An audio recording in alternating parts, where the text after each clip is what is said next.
How many pull-ups could I do? Honestly, I could probably do more pull-ups than push-ups. Seriously, I could probably do more pull-ups than push-ups. I actually used to do pull-ups and stuff like that when I used to work out. So honestly, those muscles are probably stronger than the push-ups. Seriously.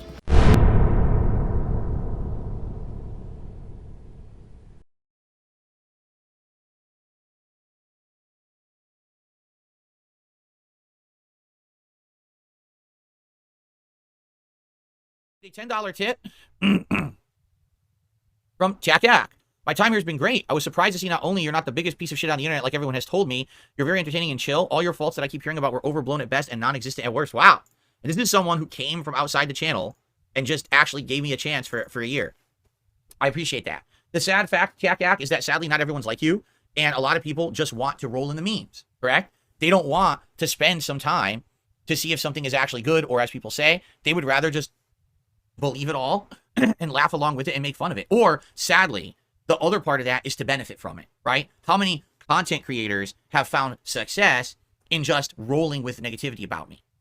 I'm not delusional enough to think that this was addressed towards me specifically, but it still makes me laugh that he thinks that people are successful only because they talk about him. I mean, granted, his troll detractor community has a built-in audience, but it never ceases to amaze me how creative, talented, and awe-inspiring the detractors are. From the musical style geniuses, the artistic style geniuses, and us lowly commentators who try like hell to make our voices pleasant for your ears, the amount of talent that Phil has brought together is staggering. I mean, it's literally because we all despise you, Phil, but technically speaking, you rallied us all together. So, in a way, you're like the Osama bin Laden of YouTube. You commit travesty after travesty, and we few will stand up and dish it right back at you. Anyway, I interrupted your thought. Please continue. Instead of being truthful, right? And that's the problem, you know?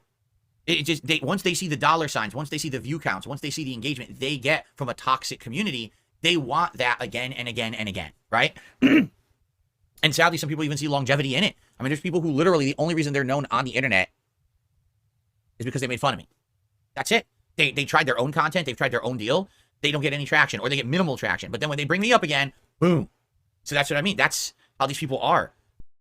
Well, that's just a misrepresentation of the truth at best and an out-and-out lie at worst. There are people that make all different types of content or are known for things other than you. Like Darksea Defil is known for his art, Gundam for his videos, most of which are not about you, and LTG for his peanut butter complexion. Sorry, I had to. And even if most detractors are like myself and have made their content around you, it's your behavior that's antagonizing us, Phil.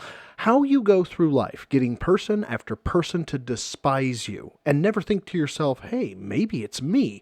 I'll never comprehend that. Additionally, not everyone boils their content down to just money and views. I do this because it gives me something to do while I'm waiting for emails or calls from work, or just to kill time. For others, it might be stress relief, or knowing that their content made someone laugh. But as I've said too many times to count, Phil, life isn't about you. And if it was, what a horrible life this would be. And that's how the internet is. And it's sad because why do businesses allow that? Why does YouTube allow a toxic culture on their site? Should they not look and say, big picture wise, this is bad? We're going to get less advertisers. We're going to get less serious business because of that, right? But no, they just allow it. And it's like, well, there's nothing I can do about that. I gotta put up with it. I'm not going to sue every person out there out to slander me. I'm just going to say whatever and do my own thing. So I'm happy that you gave me the chance. I wish more people would be like Jack Yak and others, because many of you are speaking up now. You know, I really appreciate those of you who are here with me today. What a nice day. What a nice start to as well. You guys are being so nice to me today. Thank you. Why does YouTube allow this? Because you're literally no one to them, Phil. They don't care about your ad revenue. They don't care about you. You are not a special boy. You are not the prophesized Messiah. So trust me when I say they don't know about you or care about you. Do you think Phil thinks about his utopian ideal when he spouts off about this kind of crap? I mean, honestly, how does he expect YouTube to even begin to enforce this? The logistics are mind-boggling, and the execution would be almost out of the How to Be a Totalitarian handbook. But that actually tracks, because most narcissists think that their way is the best way, despite the impact it would have on everyone else, because, shocker I know, narcissists only care about themselves. I received a $3 tip. I can't stand it when you stand up sometimes and you're wearing pajamas. Thank you! If you're wearing pajamas for your birthday, that needs to change. No, these are like, just like, I guess you consider these, they're pants. They're thick too. I don't think they're sweatpants. They're like more formal, like home pants, but they're not pajama pants. Wait, fucking what? Formal home pants? What the fuck are home pants? I'm gonna break down what the Midwest has pants-wise for men. Jeans, slacks, khakis, a derivative of slacks, but it's its own animal, sweatpants, shorts, swimsuits, and pajamas. Now, in my family, you could have crusty versions of jeans, shorts, and sweatpants, and these were to be used for yard work, outdoor play, or what have you. But never did I, my father, my friends, or their fathers have formal home pants. He's wearing fucking jams. Just as you like wearing nice shirts, you should also wear anything but pajamas. You look and feel presentable. Even though you work from home, you should not wear pajamas. Happy birthday, Phil. The only actual pajama pants that I have is the Zelda pants. Yeah, everything else is more, they're considered like lounge pants or, I'm not going to wear formal slacks when I'm on a stream. You know what I mean? Like, that would be pretty stupid. But these are regular pants. Like I said, only pajamas I have are the Breath of the Wild Zelda pants, and that's because they're gimmick Zelda pants, That's why I wear them. Okay, thanks for the $3 tip. Wow, talk about avoidance. The guy has absolutely mastered it. He says, these aren't pajamas, they are, and goes on to say that the only pajama pants are his Zelda jammies, which he is on stream with an unhealthy amount of the time. So it doesn't discredit the critique, which is, you wear pajamas on stream. Moreover, I've talked about the all or none concept before, where a person or even your own mind will say, since I can't do the final task, I might as well not get started at all. And that's what we have here. The tipper says, don't wear pajamas. DSP says, I'm not going to wear slacks. Who the fuck asked for slacks? Wear a pair of goddamn jeans. Or even sweatpants with an emblem would be better. I missed a set of pants when I was rattling them off before. He could wear those athletic pants like Windbreaker, Adidas, warm-up pants. Even those would be better than jams. Find the lost playthroughs, improve the old content, and now that channel is a thing that's building some momentum with my old school fans, which is really cool, right? So that's what I mean, like, listening to feedback, improving things is better now. And now hanging out with you guys, talking, chilling, having these fun conversations, this is so much better than me just constantly playing video games, doing risque commentary, right? This is more meaningful and has longevity as opposed to play games all day. So I've been around for so long, right, that a lot of people, sadly, don't want to let go of the past. They want to act like the things that I used to do are representative of me today when they're not. I'm not sure if it's before this or after this, because once I saw the tip money rolling in, I was like, nah, I'm out of his birthday stream. But at some point, Phil pulls an Al Bundy talking about the good old days, saying, essentially, that he was doing TikToks or short-form videos before it was cool. Video essays, and of course, Let's Plays. Yeah, he did all those first, too. He's like the hipster of YouTube. DSP wants to say that people live in the past, and for clarity, we're not living in the past. We're judging Phil by his past behavior that he's never owned up to or apologized for. DSP is the guy in the gym who hovers around the bench press. He has weight loaded. It looks heavier than anything he could feasibly lift. He doesn't lift it. He hovers, and he tells anyone that back in high school, I used to bench 315. He is the embodiment of living in the past. Right? That old Phil who did all the irreverent bad stuff, that's Phil. But it's not. I mean, look at me today. Look how different this is right now than the stuff that I used to do. But no one cares. Jack cares. He came and checked it out and realized, oh my God, maybe Phil was a shithead back then, but he's changed for the better. Here he is. He's a much better person. Now I like his content. But no one wants to check that out, right? So many people they just want to focus on the negativity constantly and not give it a shot. But I'm appreciative of those of you who have. Thank you for that. To me, this feels, smells, looks, and in all other ways screams that this was a plant tip from one of his dentheads to try and sway public opinion. If I had to guess who, I'd go with Kevin or OIC. No person in their right mind would write an email with that sentence structure, cadence, or word selection, except maybe Phil or one of his dents. Did you also notice that it was never specified why the detractors labeled him a piece of shit? You can ask any detractor, why don't you like DSP? And likely the first words out of their mouth will be because he's exploiting those with mental handicaps. The toxic behavior, shit-talking, and general buffoonery of the guy is always secondary, if not tertiary, to that main reason. But never will you hear one of his attaboys email talk about him sucking money away from the mentally handicapped. Odd, isn't it? Maximum Turbo says, I did find you based on your old stuff, but now I'm a member, so it's just life sometimes, yeah. I mean, that's my life. That's the story of my life, And the thing is, the story gets retreaded and retold and readapted and rechanged for a new audience every few years when someone does one of these documentaries, You just had the Turkey Tom one. You got a new one coming out later this year by June the King. And every time that this happens, everyone else hears about all the drama I've been involved in over the years, and happens again, right? It's the same cycle. It's like every couple of years, someone else has to do the history of DSP and then more drama. But it's like, it's the same drama.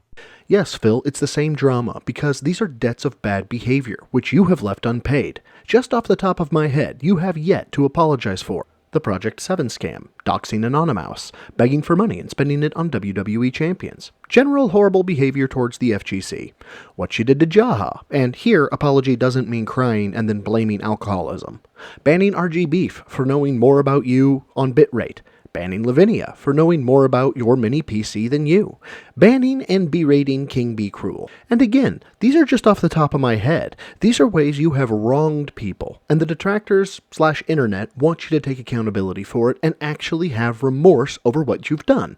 After you do all that, you have one more thing you have to do. Show your WWE Champions account. Once you own up to the fact that you are in fact down from the rafters, the healing could begin. But this is if you do these things. If you don't, forever, people are going to write, make videos, or otherwise chastise you, as we rightfully should. Like, it never changes. It's the same story over and over. And again, if people would just come and give me a shot, just check out the content, I think they'd realize that shit is so long in the past, and I actively don't want to be involved. That shit being in the past doesn't mean it didn't happen. And therein lies the point, Phil. What you've done in the grand scheme of things isn't like brutal or to the extent of things like homicide or aggravated battery, but it did happen. And everyone is waiting for you to admit it's happened, apologize for it, especially to the individuals that you have wronged, and own the mistake. But this is where every contrived quote-unquote reason he makes up to have been a scumbag will pop up. Oh, my back hurt that day. Oh, I'm an alcoholic. Oh, I was stressed. Oh, I worry about money. Oh, I didn't sleep well. Oh, I don't do well with emotion, etc., etc., etc. No one cares, Phil. None of these reasons justify talking to people the way you do, berating them as you do, or behaving as you do. This is why people despise you, because you treat others like literal garbage. And when you go too far, it's never your fault. It's circumstances' fault. It's the solar eclipse. It's anything but you. And that infuriates people. If the guy was remotely remorseful of his behavior, he might turn public opinion, but I'd wager the apocalypse will happen before Phil admits fault. Of all, it's funny because when you hear about people who are called lolcows, right?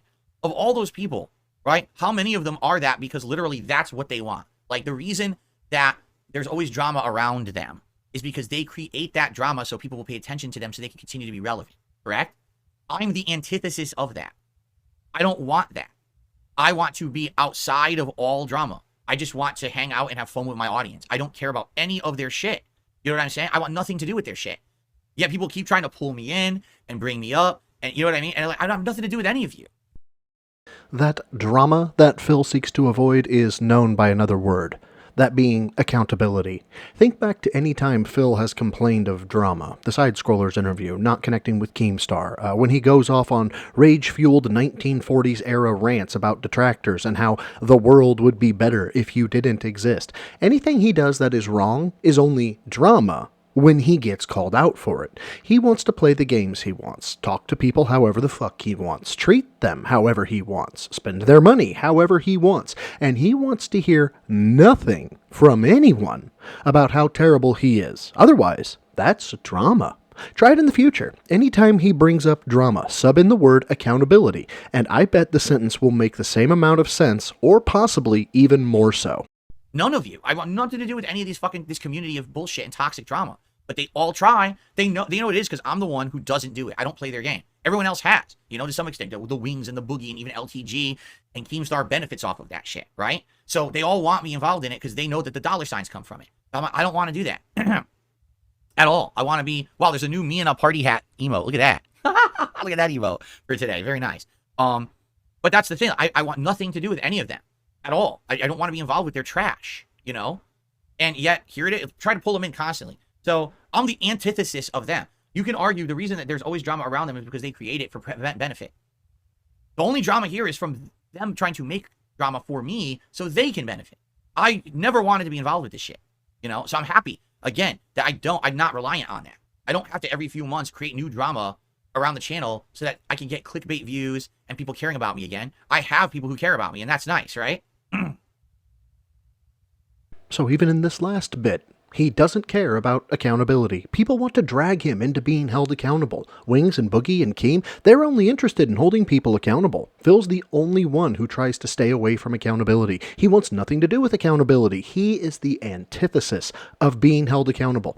You can argue the reason that accountability is always around Wings, Boogie, and Keem is because they try to hold people accountable for their own benefit. The only accountability being held at DSP Gaming is other people trying to hold Phil accountable so they can benefit from it. Phil's happy that he's not reliant and doesn't engage with being held accountable. He has people who care about him and that don't want to hold him accountable. Do you see how much sense this makes? Now, this ends this first clip from our boy good old Doody, but come on. I know you want at least 20 minutes, so let's hear how Phil was screwed over on unboxing videos. I'm going to live chat so I can actually see all the messages. Big Boss did another super chat. He says, what was the last Ultimate Collector's Edition game you actually thought was worth or cool? Oh, God. See, I couldn't answer that because basically... So, I know I'm going to get shit for this, but there's nothing I can do. I've done everything correct. And Phil was the one who decided to wear this shirt, so let's... Enhance. Enhance. God damn, those are looking robust. The fact that the shirt acts as a topographical map doesn't help. And let me remind you that normally I am the most outspoken person against body shaming. Because I don't care what you, the viewer, look like. You could be the spitting image of Jabba the Hutt. And if you're happy, then hey, you do you. But Phil doesn't do that. Phil lies about his fitness, lies about his strength, and wants to receive the respect of putting in work at the gym without putting in work at the gym, and that I can't abide. Christ, you could practically motorboat these things. Motorboat? You play the motorboat? I stopped buying the collector's editions now because I thought that the stuff in it was shitty. All right? Honestly, a lot of them were. Okay, let me give backstory. For those who don't know, I've been around for 16 years. Maybe many of you don't know this context, okay? When I started as a YouTuber, and I started making money doing YouTube videos, I started a series of videos called Release Day Unboxing. What this series was is I would go to GameStop and physically buy a game, all right? And then I would unbox it live in a video, showing you what the case looked like, what the game looked like, reading the materials, showing you the instruction booklet, whatever else it came with. You know, it was interesting. Is Phil actually pig-splaining unboxing videos? Bro, unboxing videos started gaining traction in like 2006. That's 18 fucking years ago. We know what unboxing videos are. Of course he's doing this. Because of fucking course he's doing this. To see what you would get with any particular game. So originally, I would just do it with the standard game, and the series caught on, and people really liked it. So people started asking me, would you get the better edition so that way you have more to show in these videos? So because I was making so much money on YouTube back in the day, I said, sure, why not? I can splurge. I literally was getting every collector's edition possible. Like, I got collector's editions of fighting games, RPGs, Call of Duty, you know, racing games. I remember one game I had like this fucking drone or some shit. You know, I had everything, anything you could get. I had an RC car that came with a Call of Duty game. So it became this thing. On release day, DSP would have the collector's edition of the game, unbox it, show off all of the content, okay, and then play the game. So that was neat. It was like that unboxing video would upload first before I started playing the game, and it would be a lead into the playthrough that was coming later that day. You get excited and hyped for it by watching the unboxing video. People loved it. It got, no exaggeration, those videos got tens of thousands of views. In some cases, those unboxing videos paid for the game before I ever booted it, so any video I made after was pure profit for me. It is right here in this moment I hope and pray Phil thought to himself, man, if I wasn't a gambling addict and materialistic piece of shit, I could have invested that profit and probably been a millionaire by now. And I hope he loses sleep over that thought. However, what he likely thought was, yeah, I used to be so badass. I was him. Everyone wished they were me. I wish I could go back to those days and feel that attention again. Okay? Those were the days. And then what ended up happening was, over time, these game developers decided to stop including good stuff with their games. You would buy a game, and you release the unboxing. You open it up. Okay, there's the disc. There's no instruction booklet, no warnings pamphlet, no additional content whatsoever. The box is a bare bones box that barely explains what the game is. Like, release the unboxing, there's nothing to unbox, right? It's the most boring video ever because there's nothing in it. So, literally, the video series became obsolete on its own as game developers pushed away from putting goodies and interesting things into their physical copies of games. So, over that 5-year span that I was doing release day unboxing consistently, dude, I unboxed a ton of stuff. I remember like getting an RPG and you open it up and it's got a separate art book with all kinds of concept art and cool art. It's got an additional CD that's the soundtrack. It's got another CD that's like a dev documentary on the making of the game, right? Then it's got codes, DLC codes for in-game content, a skin, a weapon, or whatever. And you could stand there for an hour unboxing this thing because there's so much to look at. Or, getting a deluxe Uncharted, and it's a full-scale mini statue of Nathan Drake with a gun accessory and everything. You can pose and everything. Like, what the hell? Wow. Some really neat stuff that was in some of those. So I hate to have to kind of agree with Phil here, but yeah, I can see some of the fun being lost to the wind in the lack of special edition purchases having physical, tangible objects. That could be fun to unbox. But in researching this topic, what I found was that most successful people that are unboxing, they do so and immediately give first impression reviews. So the content has evolved with the dying physical items. And you can argue that something is lost by having no cool toys or art in a box, but here we'll find another key difference between Phil and everyone else. Everyone else moved on, changed, adapted, made the situation work for them. Phil, on the other hand, just whines and complains. He could have adapted his unboxing into his stream. That actually would have been fairly simplistic, but alas no, it's easier to whine. But man, some of them were shit. I remember, I think it was a Splinter Cell game, and it had like a plane, a toy plane. And I was like, what do I do with this? First of all, this isn't like one scene of the game. It's not even like representative of the game. And it's like, why, what is this and why do I want this? Some of them were just really stupid, but some of them were great. All depended on the game. So what was my favorite? That I can't attest to. I'd have to go back and I would have to watch all the videos and look at all the ones that I ever got and kind of then weigh and balance and compare, which, I don't go back and watch my own stuff at all. So I've never gone back and watched the release day unboxings to know what would have been one of the coolest ones. I would have to go do that. Maybe, again, that's something we could do in the future. I'm now 16 years into this. You realize that? 16 years I've been making content on YouTube. Probably at this point, I'm wondering if I'm up to 100,000 videos or not. I might be at this point. That's a lot of content. And at this point, there's just so much to reminisce about and to have nostalgia over. Maybe that's something we could do one day, go back and start watching unboxings and see how they were back in the day, right? It was such a different feeling. To be clear, he doesn't mean he's adding that to the schedule or anything. He means, as soon as I know you will pay me, we might do it. Because Phil can't have any content that would be just for fun. It all has to make him money. And this is due to the fact that he has A gambling problem that is all-consuming. But that does it for this one. Big ups to Doody Stream for the clips. I greatly appreciate it. To anyone who views, likes, shares, comments, etc., you have my undying gratitude. It means a lot to me. But to my members, the newbies, the neophytes, and the full-fledged Tractor Squad members, you receive the biggest of ups, and I am extremely grateful for the support. Until next time, Swole's the goal for a troll. Lift heavy, eat clean. Somehow, I can't get an old Looney Tunes episode with Elmer Fudd out of my head. Don't laugh. I'll bet plenty of you men wear one of these.